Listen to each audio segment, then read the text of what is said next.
দেশের প্রধানমন্ত্রী হিসেবে দায়িত্ব গ্রহণের পর রাষ্ট্রের সর্বোচ্চ পদে থেকেও প্রোটোকল শিথিল করে রাস্তায় সাধারণ নাগরিকের মতো ট্রাফিক সিগন্যাল মেনে চলাচল করছেন প্রধানমন্ত্রী তারেক রহমান।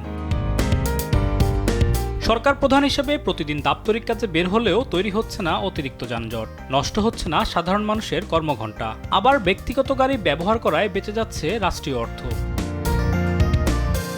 প্রথমবারের মতো সড়কের বিভিন্ন ট্রাফিক পয়েন্টে যানজটে আটকা থাকার সময় পথচারীরা দেশের প্রধানমন্ত্রীকে কাছে পেয়ে এগিয়ে আসে তার সঙ্গে ছবি তুলতে।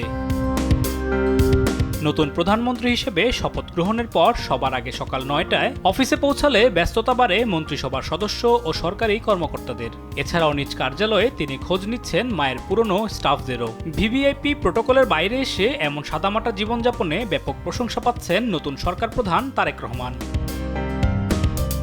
শুধু তাই নয়, নির্বাচনী প্রতিশ্রুতি বাস্তবায়নে প্রথম দিন থেকেই সর্বোচ্চ গুরুত্ব দিচ্ছেন। প্রধানমন্ত্রীর দায়িত্ব নেয়ার পর দ্রুত গতিতেই ছুটছেন তারেক রহমান। ভোটের মাঠে জনগণকে দেয়া প্রতিশ্রুতি বাস্তবায়নের জন্য ক্যাবিনেট মিটিংয়ের পাশাপাশি অনির্ধারিত মিটিংও করছেন তিনি। মন্ত্রিসভার সদস্যদের দিচ্ছেন প্রয়োজনীয় দিক নির্দেশনা। দ্রুত সময়ের মধ্যে অগ্রাধিকার ভিত্তিতে নির্বাচনী প্রতিশ্রুতি বাস্তবায়ন করতে চান প্রধানমন্ত্রী।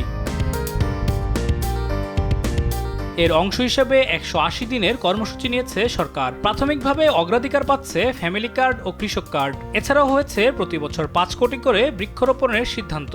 আর হযরত শাহজালাল আন্তর্জাতিক বিমানবন্দরের তৃতীয় টার্মিনাল দ্রুততম সময়ে চালু করতে সংশ্লিষ্ট মন্ত্রণালয়ের মন্ত্রী ও প্রতিমন্ত্রীকে নির্দেশ দিয়েছেন প্রধানমন্ত্রী।